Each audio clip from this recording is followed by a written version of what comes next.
Pada siang hari ini alhamdulillah saya dapat sowan silaturahim ke desa Mujur, kecamatan Korea ya.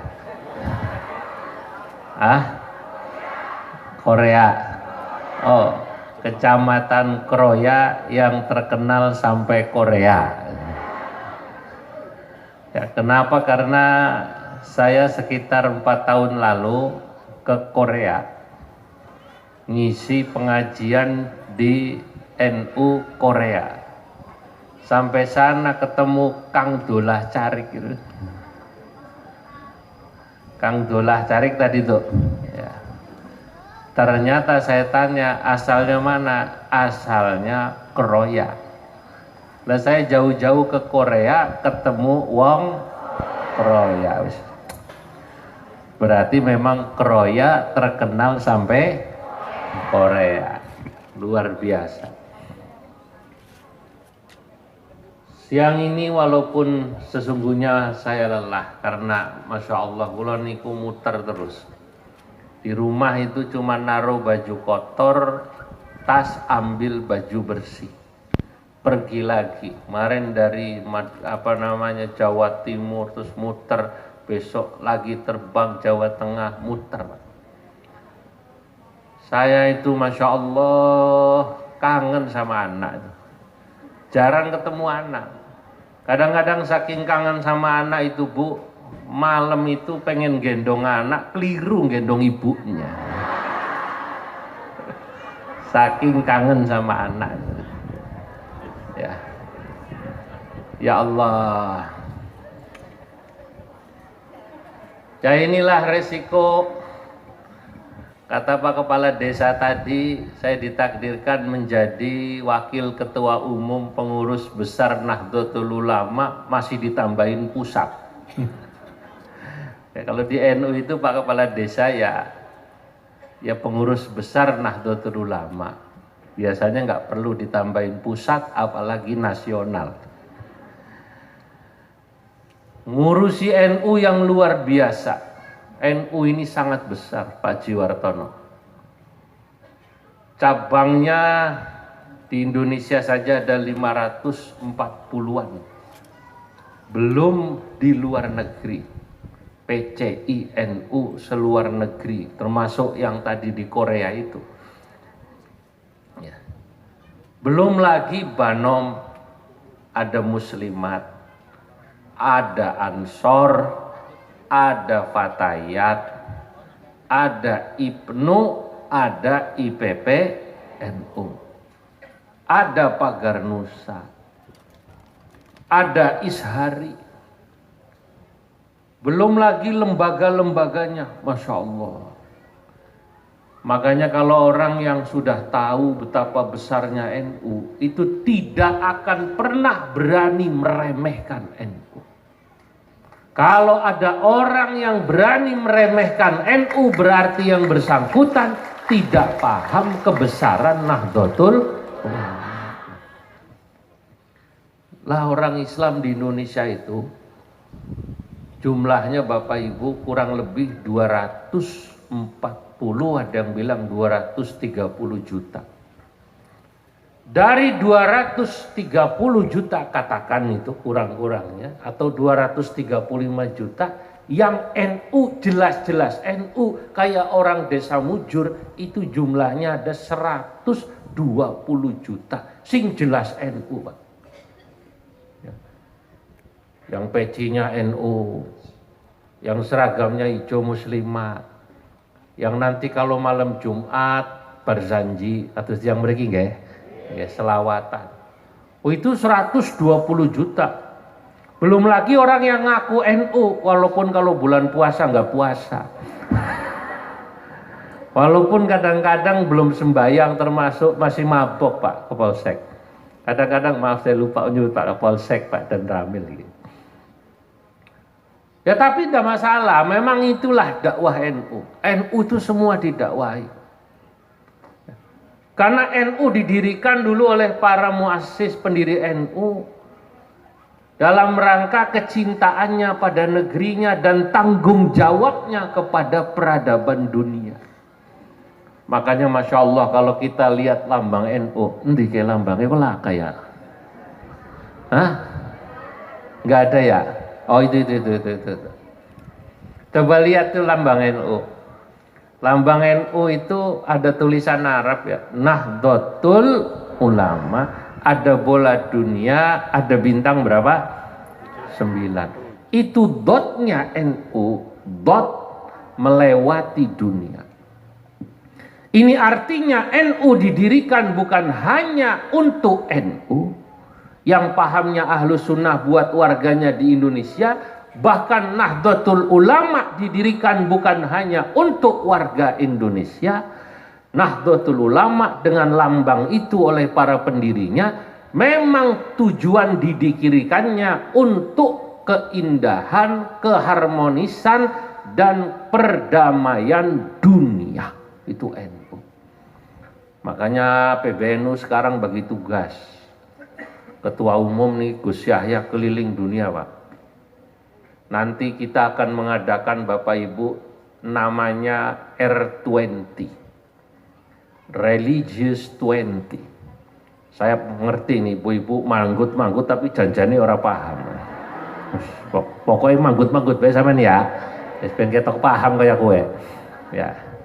Pokoknya manggut-manggut. Religious 20 itu nanti pada tanggal 2 sampai tanggal 5 November atau 6 November di Bali dan di Jogja akan diadakan pertemuan seluruh tokoh-tokoh agama di dunia yang diadakan di Bali, dan itu panitianya Nahdlatul Ulama. Maka Gus Yahya ini keliling. Kemarin dari Kazakhstan, sebelumnya dari Roma, Vatikan, sebelumnya dari Abu Dhabi, Uni Emirat Arab Saudi, ketemu Mufti Mesir, ketemu Syekhul Azhar, ketemu macam-macam. Ya termasuk saya ini. Keliling juga kemarin dari Afghanistan, sebelumnya dari Amerika, sebelumnya dari Kanada.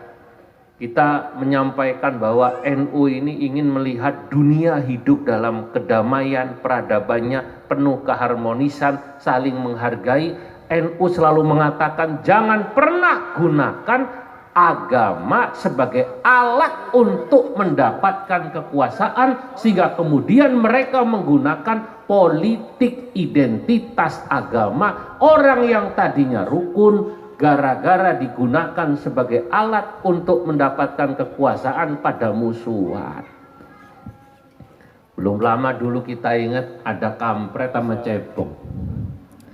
Ada 01, ada 02. Saya mau tanya, kira-kira ini di sini nih residu apa Bu ya? Residu itu sisa-sisa kebutekan pilpres dulu masih ada apa enggak? Sudah enggak ada ya? Alhamdulillah. Sebab dulu di beberapa kota itu sampai ada orang mati ya tidak boleh disolati gara-gara beda pilihan 01 karo 02 Pak Kapolres. Kebangetan ini. Ini namanya politik identitas. Wong pada menungsane kok ya, apalagi pada Islam. Kalau NU tidak, NU itu yang dilihat adalah kemanusiaan. Wong katakan kok beda agama. Selama manusia ya dia harus ditolong. Saya mau tanya, kalau ada orang non muslim meninggal dunia di Korea ini, di Korea lagi, di Kroya ini, di desa Mujur, tidak ada saudaranya, cuman sendirian non muslim. Kira-kira dibiarkan atau kita orang Islam, orang NU di sini yang mengubur? Yang dikubur. Kalau nggak dikubur mambu ya. Betul apa betul? Nah, iya. Kita tidak, kita lihat ini makhluk Allah. Nggak perlu ada orang jatuh di jalanan pakai ditanya, begitu jatuh dari motor gedubrak. Sampai Islam duduk Kang. Kristen Pak, ya tunggu ya saudaranya sampai yang Kristen. Kita nggak begitu. Begitu ditanya, Islam sampean? Alhamdulillah Islam Pak. Benar Islamnya NU apa Muhammadiyah? NU Pak. Serius. NU-nya P3 apa PKB? P3 Pak, P3-ne Soeharto apa Mardiono? Tidak begitu. Nah, makanya NU ini Masya Allah luar biasa. Saya dengar langsung Pak, orang itu kagum di Indonesia secara umum ya pada dua. Pertama pada orang Indonesia secara umum, kedua pada NU. Saya alhamdulillah pun keliling seluruh benua di dunia. 5 benua saya sudah keliling. Ya modalnya nggih sarung ngaten niki. Pengajian kesana kemari. Sepanjang saya banyak keliling dunia itu, yang saya sering dengar adalah bagaimana orang kagum pada dua ini, Indonesia dan NU. Dan karenanya juga saya kemudian merasa bersyukur ditakdirkan lahir kok di Indonesia pertama.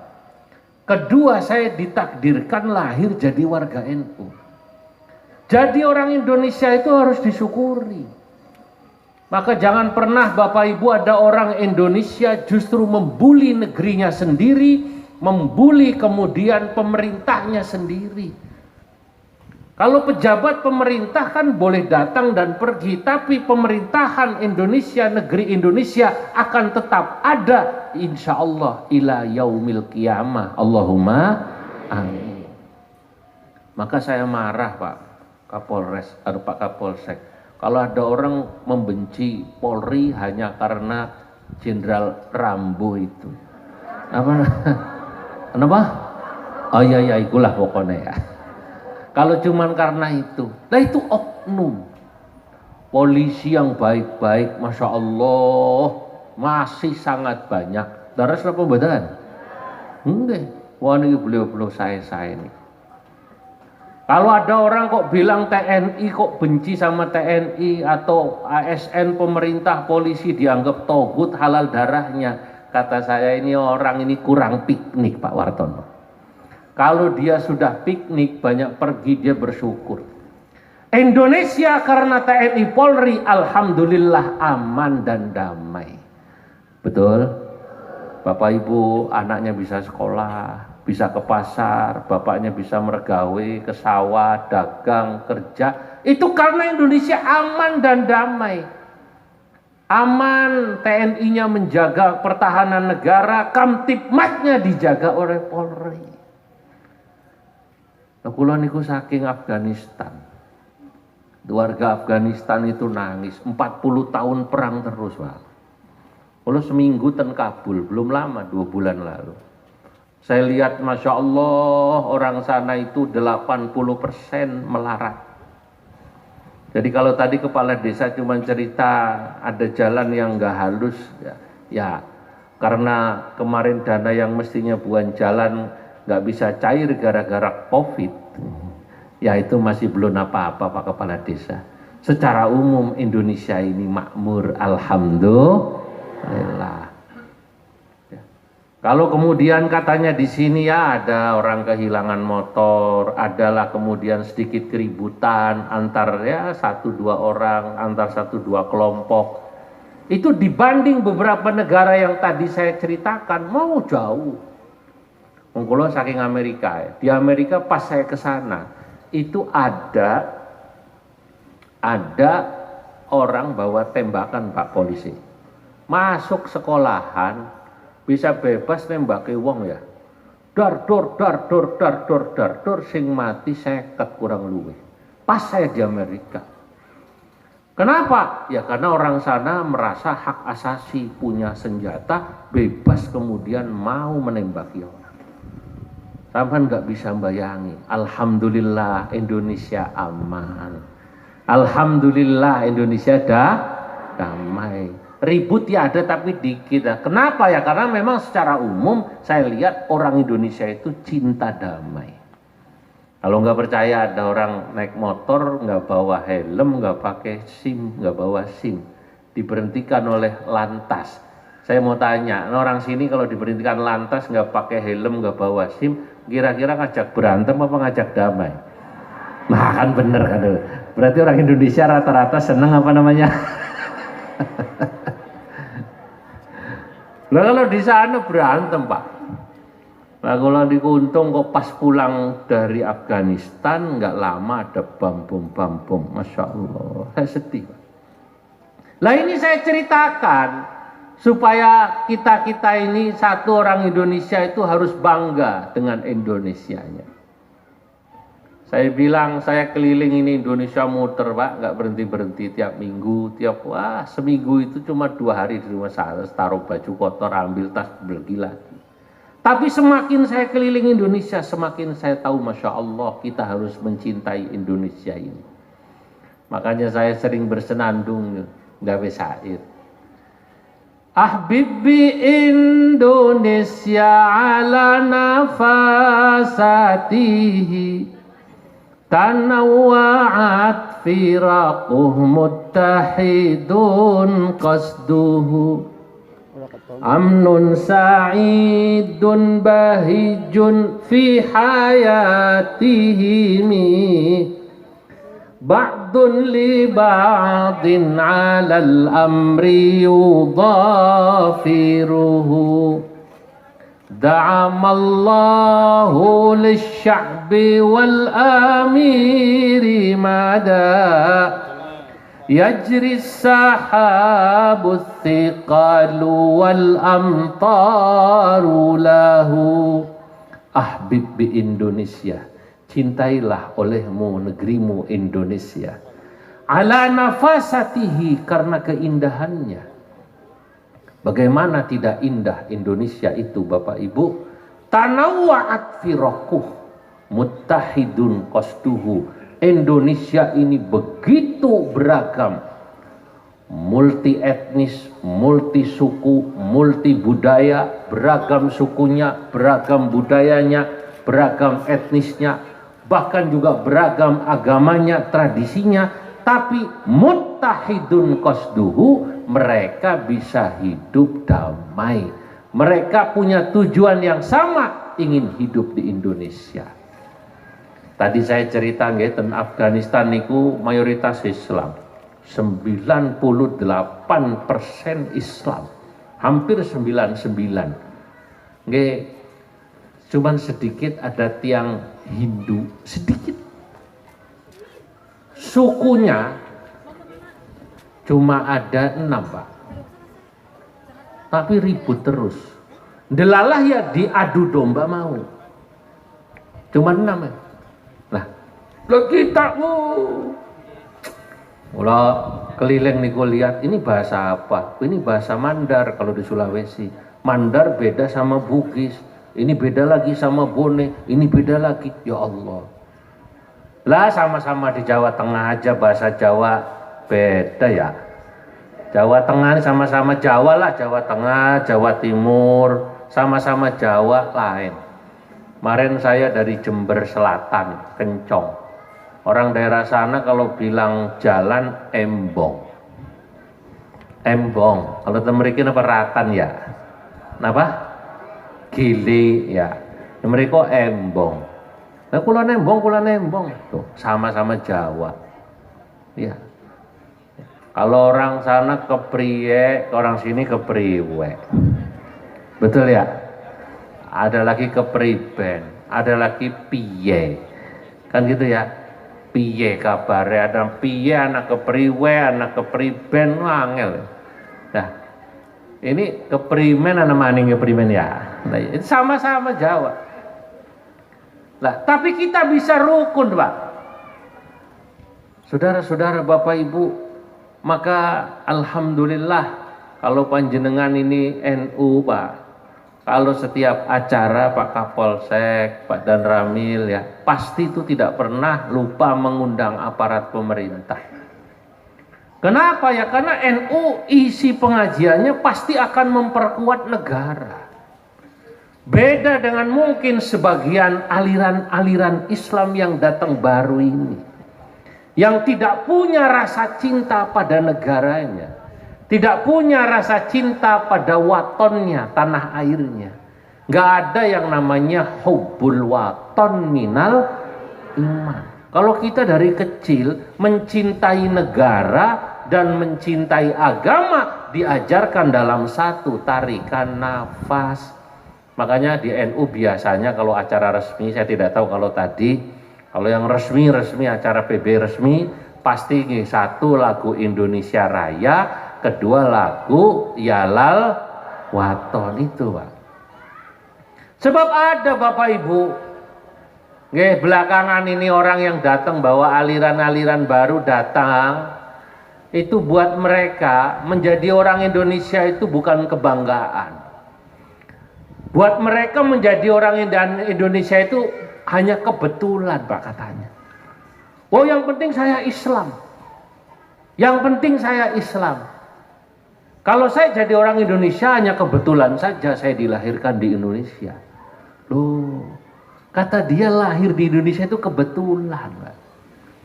Makanya orang semacam ini biasanya tidak peduli kalau negerinya Indonesia baik apa tidak, rusak apa tidak, ribut apa tidak. Belum lama itu, Pak, ya sudah lama juga sih, berapa tahun, saya ingat ada polisi lagi sholat Jumat di Cirebon gitu ya, sholat Jumat di Cirebon di masjid, dia kemudian melakukan bom bunuh diri di situ, coba, menganggap polisi katanya togut ya. Kalau ini yang sering itu, karena kebetulan yang nangkap teroris ya polisi sih ya. Jadi makanya yang diincar memang Pak Polisi. Kalau TNI kan tidak terlibat nangkep ya kan. Dianggapnya togut. Kalau kemudian dia bom gereja sana, bom gereja sini. Nanti habis ngebom gereja, kadang-kadang juga iseng ngebom masjid supaya Islam sama Kristen ribut. Tujuannya sebenarnya mereka dibiayai oleh orang luar supaya Indonesia ribut, tidak pernah stabil. Kalau tidak stabil, ada orang dari luar negeri masuk, kemudian mengambil alih Indonesia, kayak ning Irak, kayak ning Syria, kayak ning Yaman. Saya mau tanya, Bapak Ibu orang Kroya, orang Cilacap, kalau Indonesia terus diambil alih oleh orang luar negeri, apakah Amerika, apakah Rusia, apakah Cina, kemudian kita dibiarkan berantem satu sama lain, ikhlas apa tidak? Nah itu makanya saya kasih tahu. Makanya jangan pernah mau diadu domba, Pak. Saya katakan kalau ada orang mulai menjelek-jelekan polisi, lihat, yang dijelekan itu oknum apa institusi. Kalau benci sama oknum yang salah, ya itu memang salah oknum. Tapi jangan merembet kepada institusi. Kalau ada oknum, nah oknum ya di mana-mana ada oknum loh, Pak. Kemarin ada oknum guru madrasah melakukan kesalahan. Apa kita benci sama madrasah? Kan tidak, betul? Ada oknum guru ngaji melakukan yang nggak benar, ngeten ya. Kadang-kadang masuk, apa kemudian kita benci sama Pak Ustadz, sama Pak Kiai? Kan ya tidak. Oknum itu di mana-mana ada. Tapi saya yakin, apakah guru madrasah, apakah TNI, Polri, apakah pesantren, ya semuanya insya Allah diisi oleh orang yang baik. Allahumma amin. Saya pernah pengajian di Jawa Timur, Pak. Di Jawa Timur ada polisi, Pak, nemenin saya terus ngobrol. Pada waktu itu Kapoldanya Pak Anton Bahrul Alam. Pak Anton Bahrul Alam pun pensiun. Ini polisi yang di bawah cerita sama saya, alhamdulillah Pak Kiai, Kapolda kita seneng ngaji katanya. Kapolda kita seneng ngaji, bahkan tiap hari di Masjid Polda bikin khataman Quran 30 juz. Dari pagi sampai sore beliau sendiri baca, kadang setengah juz, perempat juz. Akhirnya kemudian perwira maupun tamtama maupun barada di bawah semua pada semangat belajar ngaji. Imbasnya karena Kapoldanya seneng ngaji, turun ke bawah seneng ngaji semua. Ustadz guru ngaji se-Jawa Timur payu, alhamdulillah, laku dipanggil ngajar ngaji. Padahal dulu, Pak, Ustadz guru ngaji jarang dipanggil, kecuali kalau ada orang kesurupan. Nah kemudian dipanggil ngaji. Nah ini saya katakan, jadi kita ini harus cinta sama Indonesia. Pulau kepanggih berkali-kali di luar negeri, di Eropa, di Amerika, di Arab, di Maroko, di Afrika, ya, termasuk di Australia, termasuk di Selandia Baru. Itu ketika mereka tahu saya orang Indonesia, malam, Masya Allah, Indonesia, Masya Allah, kuis kalau pakai bahasa Arab. Kalau pakai bahasa Inggris, Masya Allah, Indonesia nice man. Oh, orangnya baik-baik katanya. Orang Indonesia ini terkenal baik, Pak. Nah, malah kalau pernah pas malam-malam menjelang melempar jumroh, saya menginap di Jamarat. Pas menginap di Jamarat itu samping saya ada orang Arab. Singkat cerita, rupanya beliau melihat saya pakai sarung, langsung nebak saya, Pak Kiai, Indonesia Anda? Haywa, Indonesia. Panjenengan sampean Anda dari Indonesia? Ya, saya dari Indonesia. Jakarta? Dia langsung sebut. Apakah Anda dari Jakarta? Aywa, Jakarta asimatul bilad. Saya dari Jakarta, ibu kota negara. Oh, kata beliau, ana ruh Jakarta marrah. Saya sudah pernah ke Jakarta sekali. Ana ruh Puncak. Saya sudah pernah ke Puncak. Tahu Puncak juga, Pak ini. Lalu tiang Arab itu kalau datang ke Puncak, Bandung, seneng, Pak. Arab kan gersang ya, ngelihat Puncak. Mungkin juga kalau main ke Purwokerto, apa nih yang cakep ini namanya? Batu Raden. Cuman mereka jauh ke sini aja, mainnya ke Bogor. Kata orang Arab, man dakhala Bogor dakhalal jannah. Sing sapa wonge wis tekan Bogor pada karo wis mlebu surga. Ada yang nambahin bi ghairi hisab. Tanpa hisab. Apa kata beliau? Beliau bilang begini, ana walau zurtu marrah Indonesia. Saya walaupun baru sekali ke Indonesia, ra'aituhum dzu khuluqin. Saya lihat orang Indonesia itu katanya dzu khuluqin, akhlaknya cakep-cakep. Wah, saya di alam gitu, Bu, hidung saya maju 2 cm. Di alam. Kata saya, Bapak ini kok bisa saja mujamalah. Mujamalah itu kalau kata kita basa-basi. Enggak, kata dia. Saya tidak mujamalah, tidak basa-basi. Ini hakikat, betul. Orang Indonesia itu saya. Saya tidak pernah melihat orang Indonesia itu di Masjidil Haram, di Masjid Nabawi ribut, itu enggak pernah. Di kamar mandi berantem karena antrian, enggak pernah. Batin saya, lah mau ribut orang ngerti bahasa Arab, kan ribut kayak kowe. Ya kan ya, lah orang Indonesia Masya Allah kan bahasa Arab pas-pasan, Pak. Ana wong Tegal lunga kaji tawaf, itu muter ping 7, dongane nganggo bahasa Jawa. Muter doa. Ya Allah pada baik, ya Allah pada baik. Muter tawaf doane pada baik ping 7. 7 puteran. Ya. Ada yang nanya, Mbah, lo sampai ikut tawaf 7 kali putaran kok doanya pada baik. Kok nggak pakai doa bahasa Arab apa Robbana atina, kan lumayan ya.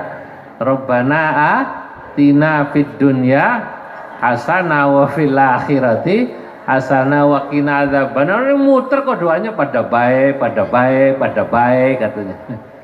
Coba apa jawabannya?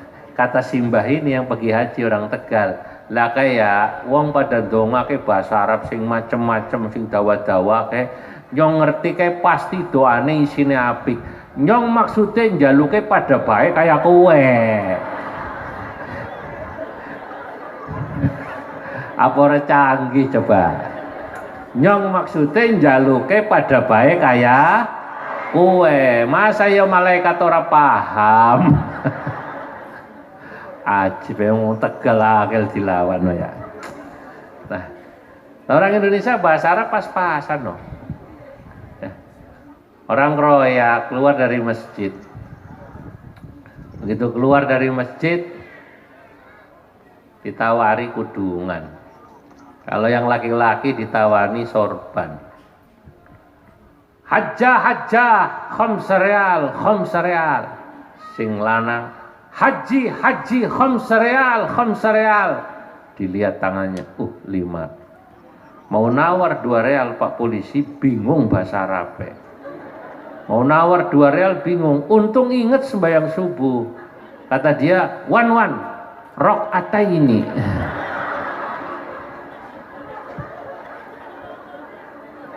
Maksudnya rialaini, maksudnya 2 real ingetnya sembahyang subuh, bahasa Arab ya pas-pasan. Wan rakaataini. Kata yang dagang, pasti wong keroyak ya. Dijawab manggut, la. Salasa rakaat fardhu lillahi ta'ala, Allahu Akbar. Nek gelem ya 3. 3 bukan 3 rakaat. Cuman karena dia bilang rakaat ini, jawab salasa rakaat. Jadi orang Indonesia ini Masya Allah terkenal di luar negeri, orangnya baik-baik akhlaknya. Bahkan terkenal juga ahli ibadah, Pak. Kula ten Maroko 2013 itu 2 kali, terus terakhir 2019 2020 awal lupa saya. Temriko kula kepanggih sekretaris umum atau sekjen MUI Maroko. Wah ini ngalem tiang Indonesia, katanya Masya Allah orang Indonesia ahli ibadah, tekun. Malah Pak Lekula nih Pak Ki Maruf Amin, Pak Wapres, Pak D bukan Pak Lek, ini ibu, kakaknya ibu saya sih. Beliau pernah diomongin sama ulamanya Maroko waktu acara OKI. Pak Kiai pakai bahasa Arab. Saya lihat orang Indonesia itu Masya Allah sembahyang subuh di Mekah jam 2 sudah di masjid. Padahal waktu subuh di Mekah itu jam 5. Itu kalau orang Indonesia sembahyang subuh di Mekahnya jam 2 sudah di masjid, padahal sholat subuh waktunya jam 5, bagaimana mereka sembahyang subuhnya dikeroyak ya? Bagaimana mereka sholat subuhnya di negerinya? Ki Ma'ruf penjawab mesem. Ya karena mereka hanya lihat orang Indonesia katanya soleh-soleh pas di Mekah. Kalau pas di Mekah, di Medina lagi haji, lagi umroh ya sergap-sergap. Betul? Ya. Kata Ki Ma'ruf dalam hati, beliau cerita pada saya, belum tahu dia kalau orang Indonesia rata-rata hajinya haji tomat.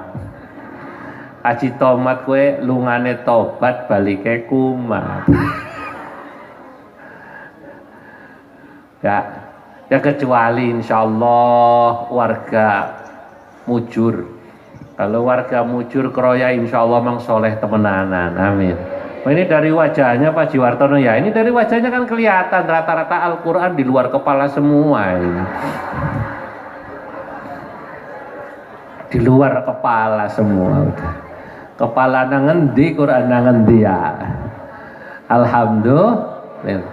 Lah ya kalau lagi di Mekah ya orang semua sregep.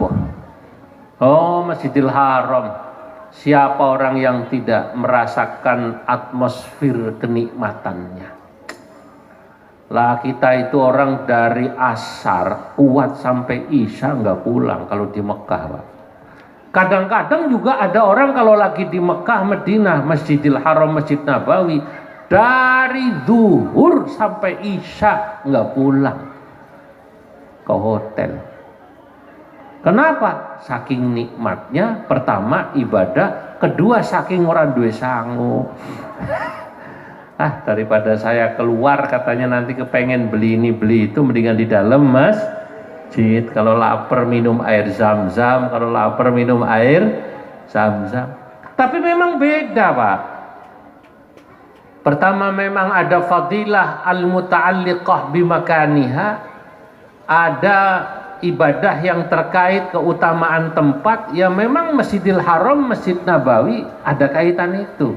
Wong sampean sembayang sunnah 1 rakaat di sana di Masjidil Haram sama seperti sholat di sini 100.000 rakaat. Maka sayang, maka orang datang lebih dulu sholat sunnah. Kalau di Masjid Nabawi malah 1 rakaat di sana sama seperti 1000 rakaat di sini. Di samping suasana lain mendukung. Di Mekah, di Madinah adzannya nikmat, Pak. Adzannya itu pasti bikin nangis, bikin kangen. Pertama saya datang ke sana itu dulu dengar adzan Mekah nangis. Dan sampai sekarang kalau dengar nangis. Ngelihat Ka'bah nangis. Begitu dengar nangis, Pak. Allahu Akbar, Allahu Akbar, Allahu Akbar, Allahu Akbar. Saya nangis, saya lihat kanan kiri saya kok pada nangis. Teman saya bilang pada saya, men. Saya temen kan temen. Teman saya bilang, men. Sampai tahu nggak ini kenapa orang semasjid tuh dengar adzan nangis? Saya bilang enak adzannya. Ya bukan itu, kenapa kok enak? Lah itu saya nggak tahu. Ini muadzinnya pilihan men. Ini muadzin di Masjidil Haram, Masjid Nabawi, Masjid Riyadh niku gajine 50 juta. Makanya cari yang adzannya hebat, Pak. Di Mekah niku atau di Saudi adzan jelek niku gajine 5 juta. Padahal adzannya elek. Di kampung-kampung itu yang adzannya biasa standar 5 juta digaji pemerintah. Adzannya Allahu Akbar, Allahu Akbar, Allahu Akbar, Allahu Akbar, sing kaya kiye 5 juta. Gaji cari kalah. Mari Kang Dola salah lahir kayak kowe. Kalau ngajine bagus ya. Nanti kalau ngajinya adzannya bagus naik, adzannya 10 juta. Bagus lagi 20 juta. Allahu Akbar, Allahu Akbar, 20 juta. Yang kayak tadi itu 50 juta.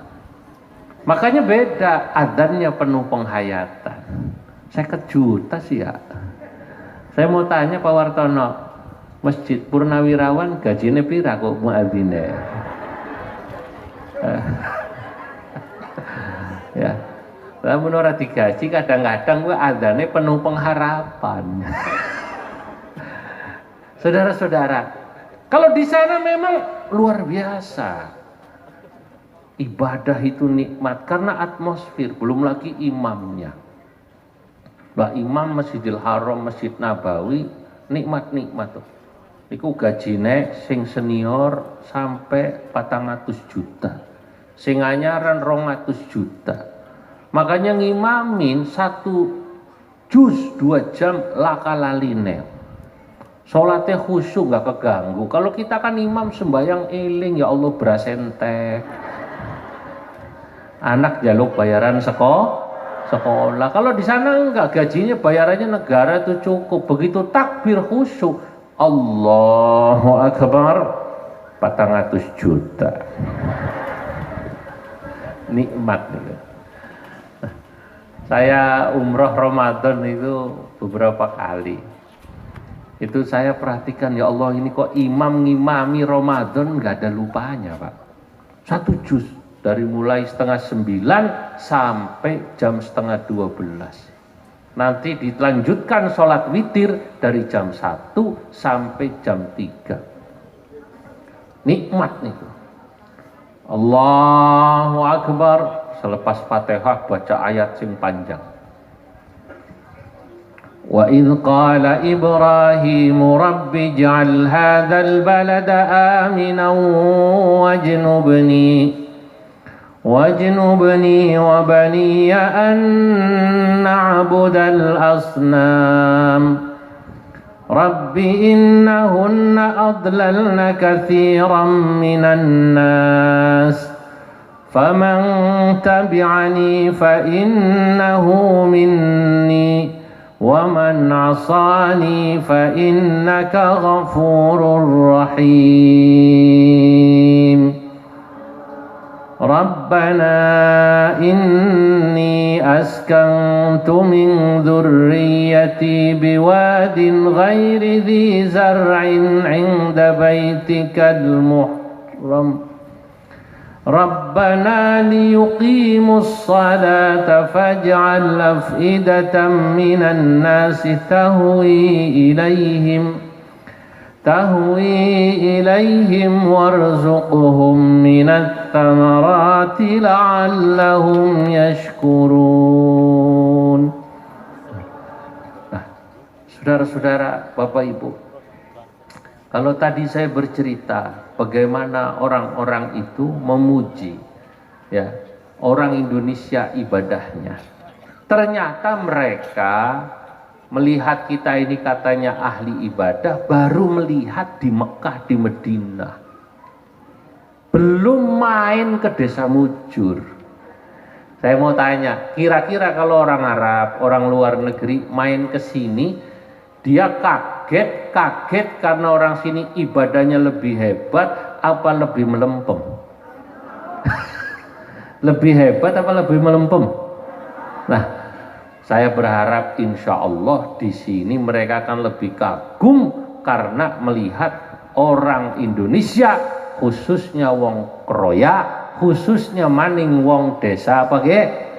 Mujur, ibadahnya luar biasa. Bagaimana tidak luar biasa? Pensiun dari TNI Polri, alhamdulillah bangun masjid. Kita doakan Pak Haji Wartono ya, insya Allah berbangun masjid, rencana cita-citanya pengen punya pesantren. Alhamdulillah, pesantren kan buat anak yatim apa janda sih Pak Haji? Nah, kemarin saya soalnya ke Jember, ada pesantren janda-janda tua, lansia, diresmikan sama Bu Khofifah. Saya ke sana, ada pondok lansia. Ibu-ibu di situ dikasih kamar, kerjaannya wirid, alhamdulillah. Dan itu sampai gubernur memberi apresiasi. Nah, karena memang pensiunan orang sepuh-sepuh itu kalau ditaruh di pesantren lebih nikmat. Ya, kalau selama ini kan pesantren rata-rata anak kecil, betul ya? Nah, perlu juga mungkin nanti ada pesantren buat lansia-lansia yang anaknya mungkin tidak ada di situ atau tidak bisa ngurus secara langsung, diurus di pesantren. Tapi bukan membuang orang tua, bukan. Karena memang para orang-orang tua ini butuh hiburan loh. Hiburan itu yang ngaji kumpul, ya kayak Bapak Ibu ini muslimat sekarang nih kumpul ini, Masya Allah, ini hiburan loh ya. Bu, sampai nih ngaji kayak ya, terhibur apa tidak? Terhibur. Kalau pulang ke rumah piring kotor terus, bajunya anak-anak kotor terus, betul ya? Nah, ngaji ini terhibur. Makanya saya itu lihat Pak Wartono, itu masjid, musola, pengajian yang memenuhi jamaahnya isinya umumnya dari dua kelompok.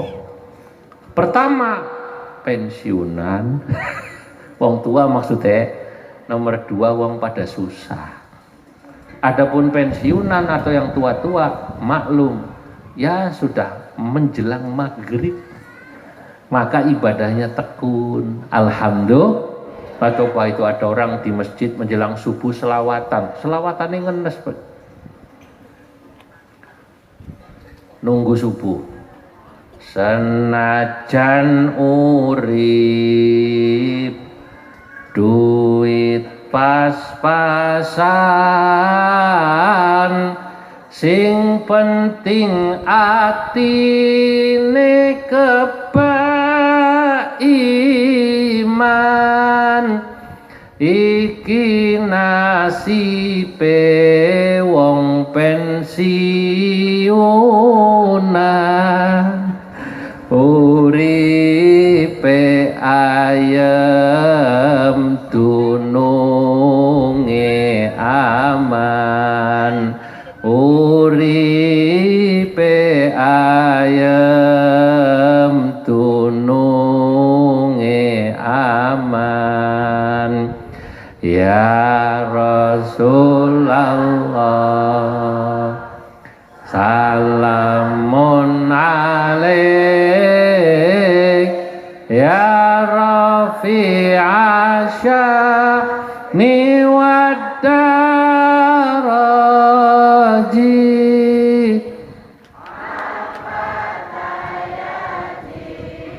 rotal alami ya uhailal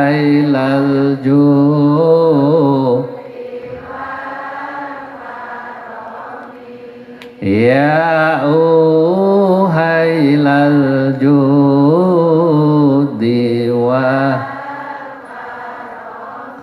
Nah ini makanya alhamdulillah, mungkin kalau orang luar negeri ke sini kagum Pak. Kenapa?